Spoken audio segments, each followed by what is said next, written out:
those of you who want to learn how to trade, I've launched a training session. It's free for anyone out there who is interested in trading, investing.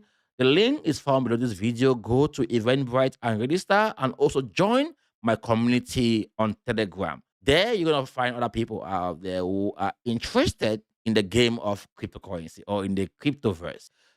I drew this, I try to mark the middle point of this move here. So the from this top here to this bottom, I try to get the midpoint, yeah. And the midpoint was around this $6 or 5.919.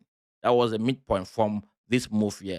Or you can also take it from the top there where the alpha trend printed the sell signal, which is gonna be around $6 price point. So that was my range for like from that 5.919 to $6. So that was my take profit range. I was gonna look at what price is gonna do around that area before I cash out profit. So I marked this zone here. I marked it. Yeah, you can see this line here.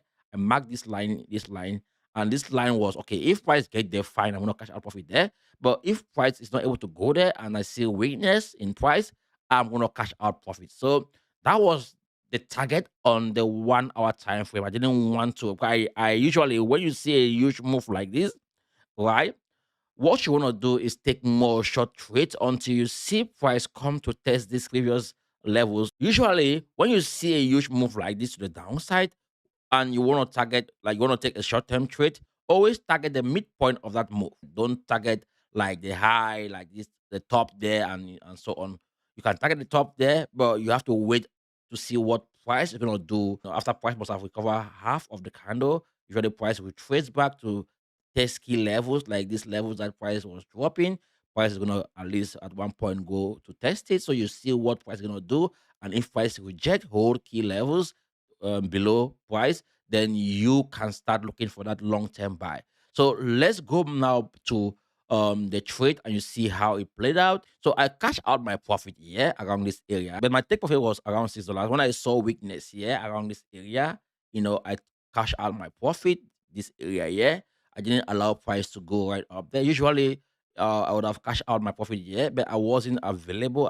I had to go to bed, so I didn't want to be up, wait until price get there, right? So I had to close the trade here, knowing that maybe it can go up there, but at least I would have, bring my stop loss, below here, then allow price to continue. I missed a lot.